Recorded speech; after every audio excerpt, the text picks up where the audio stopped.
Hello ಎಲ್ಲರಿಗೂ ನಮಸ್ಕಾರ. ಇವತ್ತು ಬಂದ್ಬಿಟ್ಟು 82ನೇ ಪ್ರಶ್ನೆನ ನೋಡೋಣ. Consider the following statements.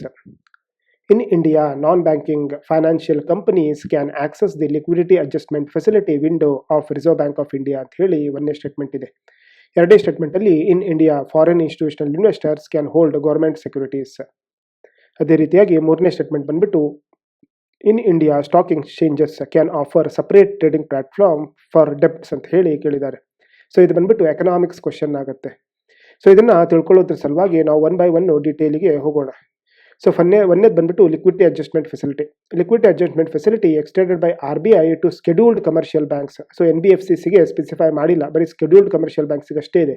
ಏನಾಗುತ್ತೆ ಅಂತ ಹೇಳಿದ್ರೆ, ಎಕ್ಸ್ಟ್ರಾ ಲಿಕ್ವಿಡಿಟಿ ಇದ್ದರೆ ಅಥವಾ ಎಕ್ಸ್ಟ್ರಾ ಲಿಕ್ವಿಡಿಟಿ ಬೇಕಾಗಿದ್ದರೆ ಅದನ್ನು ಪಾರ್ಕ್ ಮಾಡೋದಕ್ಕೆ ಸಲುವಾಗಿ ಕೊಲಾಟ್ರಲ್ ಆಗಿ ಗೌರ್ಮೆಂಟ್ ಸೆಕ್ಯೂರಿಟೀಸ್ ಯೂಸ್ ಮಾಡಿ ಓವರ್ ನೈಟ್ ಪಾರ್ಕ್ ಮಾಡೋದ್ರ ಸಲುವಾಗಿ ಇದು ಲಿಕ್ವಿಡಿಟಿ ಅಡ್ಜಸ್ಟ್ಮೆಂಟ್ ಫೆಸಿಲಿಟೀಸನ್ನು ತಂದಿದ್ದಾರೆ. ಸೊ ನಾನ್ ಬ್ಯಾಂಕಿಂಗ್ ಫೈನಾನ್ಷಿಯಲ್ ಕಂಪ್ನೀಸ್ ಏನಂತ ಹೇಳಿದ್ರೆ ಕ್ಯಾಶಲ್ಲಿ ಲೀಡ್ ಮಾಡೋದಿಲ್ಲ, ಅದರ ಸಲುವಾಗಿ ಅವರಿಗೆ ಇರೋದಿಲ್ಲ. ಅದೇ ರೀತಿಯಾಗಿ ಎರಡನೇ ಸ್ಟೇಟ್ಮೆಂಟನ್ನು ನೋಡಿದ್ರೆ ನಾವು ಏನಿದು NSE ಲಾಂಚ್ ಸಪರೇಟ್ ಡೆಪ್ಟ್ ಟ್ರೇಡಿಂಗ್ ಪ್ಲಾಟ್ಫಾರ್ಮ್, ಇದು ಬಂದ್ಬಿಟ್ಟು May 2013 ಇದರ ನ್ಯೂಸ್. ಸೊ ಇದು ಎರಡನೇ ಸ್ಟೇಟ್ಮೆಂಟು ಕರೆಕ್ಟ್ ಆಗುತ್ತೆ. ಅದೇ ರೀತಿಯಾಗಿ ಮೂರನೇ ಸ್ಟೇಟ್ಮೆಂಟ್ ನೋಡಿದ್ರೆ RBI allows foreign investors to invest in treasury bills. So ಇದು 2018 May 2ನೇದು, ಆವಾಗಿಂದ ನ್ಯೂಸ್. ಸೊ ಎರಡನೇ ಮತ್ತು ಮೂರನೇ ಸ್ಟೇಟ್ಮೆಂಟು ಕರೆಕ್ಟ್ ಇದೆ, ಒಂದನೇ ಸ್ಟೇಟ್ಮೆಂಟು ತಪ್ಪಿದೆ. ಆದರೆ UPSC ಆನ್ಸರ್ ಕೀ ತೆಗೆದು ನೋಡಿದ್ರೆ 3 ಸ್ಟೇಟ್ಮೆಂಟ್ ಕರೆಕ್ಟ್ ಇದೆ ಅಂತ ಹೇಳಿ ಹೇಳ್ತಾ ಇದ್ದಾರೆ. ಸೊ ಇದು ಸ್ವಲ್ಪ ಕಾಂಟ್ರಡಿಕ್ಟರಿ ಇದೆ. ಸೊ ಇಲ್ಲಿ ನಮ್ಮ ಪ್ರಕಾರ ಅನಲೈಸ್ ಮಾಡಿದ್ರೆ ಆನ್ಸರ್ ಡಿ ಆಗಬೇಕು. ಸರಿ, ಹಾಗಾದರೆ ನೆಕ್ಸ್ಟ್ ಕ್ವಶನ್ ನಾಳೆ ನೋಡೋಣ. Thank you.